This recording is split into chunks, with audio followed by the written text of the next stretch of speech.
Hey, today's broadcast is sponsored by JC's Pie Pops. They're creamy, crunchy, incredible, and can be found in your grocer's freezer. Do you want to go? I want to go to the grocer right now. Do you mind if we leave? But to find them, go to piepops.com.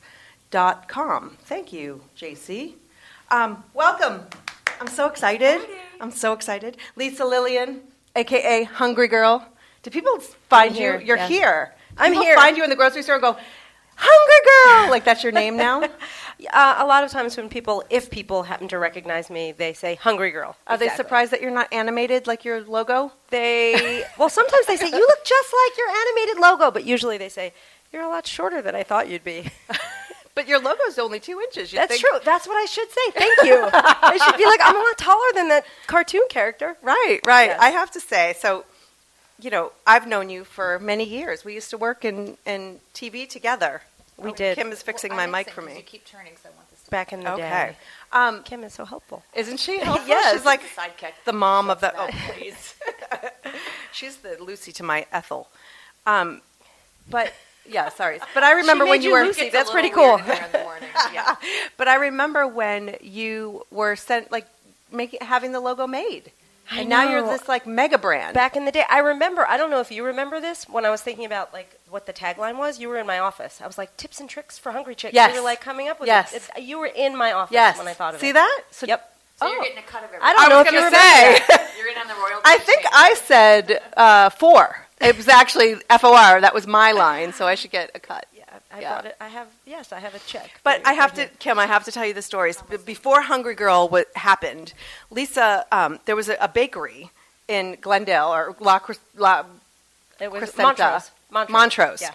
And they had Weight Watchers. They took baked goods and made low cal or low fat and they had points attached to them, like Weight Watchers points. Right. And Lisa was eating them and she's like, there's absolutely no way this is accurate. And so she found a food lab. I did. I found a food lab. Your sister was with me when My I found. sister was there. That's crazy. Oh, so she gets a cut too. She did. I have a check for her too. It's in the car. Yeah, I did. I found a food lab and I bought these things. One was called a Twinkle. One was like a mousse brownie. Mm-hmm. And I drove about an hour and a half to this lab. I spent close to $700 to have all of these things tested. And I thought, I am a freak. As I was driving there, I'm thinking, I am a freak. But I knew that was one of the things that inspired me because I thought if I would do this, who on earth would do this? Who has the time? Who cares enough? Right. But yet there's a lot of people that would want this information. Well, most of us just absorb everything that's being told us and we don't question it. So right. the fact Yes. that you were like a food buster back in the day, right? That's great. I mean, that's obviously what launched your whole... Well, part of it. Yeah, it definitely is what inspired me because I don't take things at face value typically, and I do like to get to the bottom of things. I'm definitely one day I will be an investigator. I think a private investigator Ooh, I'd like to see or a that homicide little detective. logo. Right? That would be fun. Uh-huh. So before we get into, we've already gotten into food, but on our first segment, we like to do something called Broad Topics and bring you in. So people often hear you talk about food and fitness and all that stuff, but we've got some stuff in the news. So, Caitlyn Jenner, Kim, why don't you start this one? Okay. What? I want to bend it. These microphones, these are new I mics love for them. us, so we're They're so funky. Yeah. They're like Good, toys. Peter, is this good? Peter, check. Is this on? Yeah. So Caitlyn Jenner, we can't avoid the fact that Caitlyn was recognized at the ESPYs the other night and was given the Arthur Ashe Award for Courage. I was just curious what the ladies in the room think of this. Lisa? I thought she looked good. She did. You know what? I will say weird. this. I'm going to say I this. know, that's She, terrible. whatever, love her, hate her, but I think most people do love her at this point. She was really well-spoken, so Yes. articulate, Yes. really brought tears to my eyes. And I'm not like one of these people that's like, oh my God, I have to follow everything. What kind of lip gloss is Caitlyn wearing? Right, I'm not right. I'm not one of those. And I have mixed feelings in truth. I think that I admire the courage and I think it's fantastic and amazing.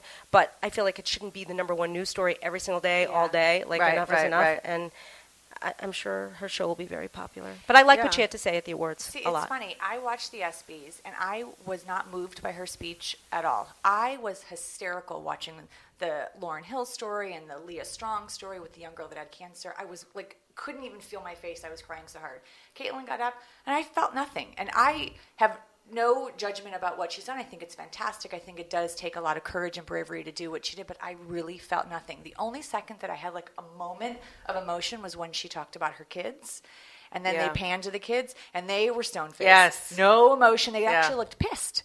And so I was like, something doesn't feel right for me. Although I appreciate the message that she was delivering. It didn't stir up anything in me. And I was disappointed in that because everybody was talking about how great it was. And I'm like, I got nothing. Well, that was the only part of the show I saw because I watched the video of it. Right. So maybe I wouldn't have been moved if I saw the rest of it. I watched the whole show, and I mean, I'm a sports freak. And so I loved watching all the other moments and watching the people, in their celebratory states. But I don't know, I was a little disappointed. Yeah. I mean, I think that there are people every single day who are facing adversity, who are transgender. And so I'm torn like you. For someone to stand up who has the spotlight and the platform to speak and for younger people and I think that is really, really important. I was over Bruce Jenner when Caitlyn was Bruce Jenner. So the attention and the Kardashians, which this is a Kardashian-free zone. Like we don't discuss what's happening right now. But so we're already over just that family and their need for attention and this and that. So I'm torn because I think that what she's doing is really important because you have to have somebody like that who maybe will open eyes. But she also said, and I don't want to criticize her because I know having a slightly public life that sometimes things get taken out of context and you get judged and criticized very quickly. But she said she's never met a transgender person ever before like 1 week ago. Right. 1 week ago. And then she was quoting statistics from people that she talked about that as if she knew them firsthand. And I want to tell you a story about this person. And I thought it just felt a little disingenuous to me. And well, I know it's weird that she's never met a transgender person because that would be the first thing I would do is do as much research as possible and talk to people about what they're facing. And and immerse yourself in that community. However, I also don't know that she needs to be the poster child. I mean, I think the country has made her the poster child now for transgender issues. And maybe that's not what she wants to do, and she doesn't have to. But it is what she wants to do. She wants to. I mean, that whole family. She has a is all show about coming, marketing, right? But that doesn't mean she's going to go advocate on behalf of transgender people. No, I mean that is definitely true. I totally agree with that. Yeah. I just feel like some people that are transgender don't. I mean, most people, I would say, all people, other than Caitlyn, they don't have the resources she has either. She's not. They're not going to be as perfect and beautiful and have the best wardrobe, and they're going to have to just deal with life as a regular person. Well, and the other thing too, she talked about, you can pick on me, but the other people can't handle it. And I'm thinking, you got handed a show. You got handed a show, a television series. You have book deals and all the stuff that you've got going on. Other people that are dealing with their transgender issues don't have, like you said, those resources, those support, and don't get the jobs and probably don't get the accolades and the support. And I just feel like it's not an entirely a realistic comparison. Have you ever had somebody speak up for you, or whether it's someone with a disability or even women in feminism, but they speak up and you're like, please don't be my spokesperson. Yes. Like, please don't be the every face day of my life. But you know what I mean? They try to represent and you're like, no, I'm good. Yeah, I'm okay. I'm good. I don't need, That's what I said to you when they do these surveys with women in their 40s. I'm like, I never get asked. So that's not a reflection of what I think, but you're making a really good point that she's representing a group that I wonder if they're like, not such a they're good like, representation. Yeah, please, exactly. Yeah. It's just like when people at the Pride Parade sometimes, that some places in the country, that is their only view of somebody who's gay, where it's like, paint on their body and like the outrageous, because it's one of those days. That's like saying all Irish people are in South Boston on St. Patrick's Day. You know what I mean? It's just, they're not. It's, I thought you were going to say Irish people are always drunk, but so eating potatoes, right? So something we talked about last week. So I don't want to, go all the way back into it, but Ariana Grande. So you just have a different perspective because your husband, Dan Schneider, creates like all those Nickelodeon shows. He does. He discovered her. And he found her when she was in 13 and put her on Victorious, and her character was really popular. And then he created Sam and Cat. Mm-hmm. And Ariana's... And she doesn't really have that voice. No, she doesn't. I don't know. I always liked it. A lot of people were really irritated by it, I think including her, probably, to some degree. But she's actually a great kid. Like, I really like her. She's never been anything but sweet, and we're friends with her. So I think she's being judged a little bit unfairly. I mean, we all say and do silly things in our lives. Yeah, and it's not like she didn't stand up like the Dixie Chicks, and even that, It's funny that there's like one thing that you can't say in this country, and that's that you actually disagree with this country. Well, and there's two things here. One, there's the donut licking. Two, there's the Delicious. America comment. First of all, we all go to the donut shop and wish we could lick the donuts on the counter. I'm not the only one. Let's be honest. Kim We all last week, want her to quote do was, it. sometimes you just got to lick a donut. There was an episode of Sam and Cat actually where she was like standing by the prop donuts and it says props do not eat and she's like pretending to lick the donut and it was that's funny. That was from a couple years Foreshadowing. ago. I know. And I'm not sure, did she actually lick the donut? It was not that clear whether I or think not so. there I was don't a know. tongue-touching But what was donut. your second point? So The second point was like her America comment. She just was like, everybody says, "Oh, I hate this. Oh, I hate my mother. Oh, I hate this. I hate this." She doesn't hate America. Like that's silly. Anyone Right. who's like, they were like, she's going to be under investigation. They're going to go into Oh, her house my and look God. inside of her desk Like drawers. she's ISIS. Right. Like it's so silly. It's silly. It's silly, and I hate the fact that these days it's trial by social media, and the masses jump on anything you say. Like I experience it every single day of my life. I have a Facebook page with over 1 million people, and no matter what you say, they jump We're gonna all over. we're gonna me. talk about that because that's fascinating to me that you talk about food and people are crazy. But we have to take a break. 661-298-5487. Give us a call and we'll be right back. they never get old. I just gonna keep saying that every time we come back from break. Welcome if you're back to joining Broadscast. us. Yeah, we have Lisa Lillien in studio with us, Hungry Girl. At Hungry Girl on Twitter. Yes, And- Twitter. I'm not a and- big Twitter. No? Not Twitter. really. No, I'm not a big fan of Twitter. No? I think it's dumb. Facebook, really? I do. I hate it. I think it's dumb. But Facebook, you kill it. It's crazy. Well, for my brand, Facebook is definitely better, and Twitter is fine for certain things, but it's not great for me. And I feel like a lot of times people think they're tweeting to like millions, and like we're on only Periscope 6 too. people. Hello, Hi, Periscope. Hello, people in Periscope Hey, so land. people can ask questions via Periscope too, and we'll answer them. Yep. So ask if we like them. Yeah, Broad. only if we like them. yeah. Unless you're asking to see things that, usually there's always that one guy. Hey, show me your Yeah, show us your foot. You, the guy that wants to see our feet. Sorry. creepy. Not happening. So I have to say, your website, I went to it. I've always gone to it, but I find it so easy. And I don't feel intimidated by it. And it's nothing really to do about the animation. It's just, it feels very user-friendly to me. And I love to cook and I love to do all the things that you put on your site. But I just feel like, oh, this is so fun. And it's just unassuming. And I don't know if that was your intention, but it's easy to just find my way in it. So thank you for that. Yeah, I mean, it was. I mean, I thank you. Well, And that's your I background tried. too, is the Yeah. whole digital experience. Right, exactly, where we worked together back in the day. So yeah, I mean, I wanted it to be very approachable and the content just to be fun. And when I started out, there were no blogs, there were no bloggers, there was no regular. It was 1942. It was yes, that's right. I think I rode the dinosaur to Warner Brothers. Said, no, but like truly, there was nobody out there representing regular people. There was no and when I started, everyone's like, wait a minute, you're not a nutritionist or a dietitian. Why will people care what you have to say? Which is so funny because now the world, every so-called expert is just a regular person. But when I was doing it, there was not one other that I knew of. So that was the whole idea, was to make it approachable and fun and easy and happy, yet have real information that people needed and could relate to. And it just started by an email, right? An email blast to your friends about recipes. Yeah, I mean, exactly. I started it as an email service. It wasn't just to my friends, but I wanted to launch it as an email service because I thought I knew enough about building websites that if you build a website, no one's going to go except your mother, your aunt, your cousin, or whoever. You say, please look at my website. Or your friend Jackie. Right, exactly. But I thought if I could send an email that was relevant, that had good information, that was fun to read, people would just forward it and share it with their friends. Right. And so that's how it started. And it built so quickly. It did. That's it built really, really quickly. Like I had a few thousand subscribers, then 10,000, then 50,000, then 100,000. It was just word of mouth. Were you prepared for how quickly and big and...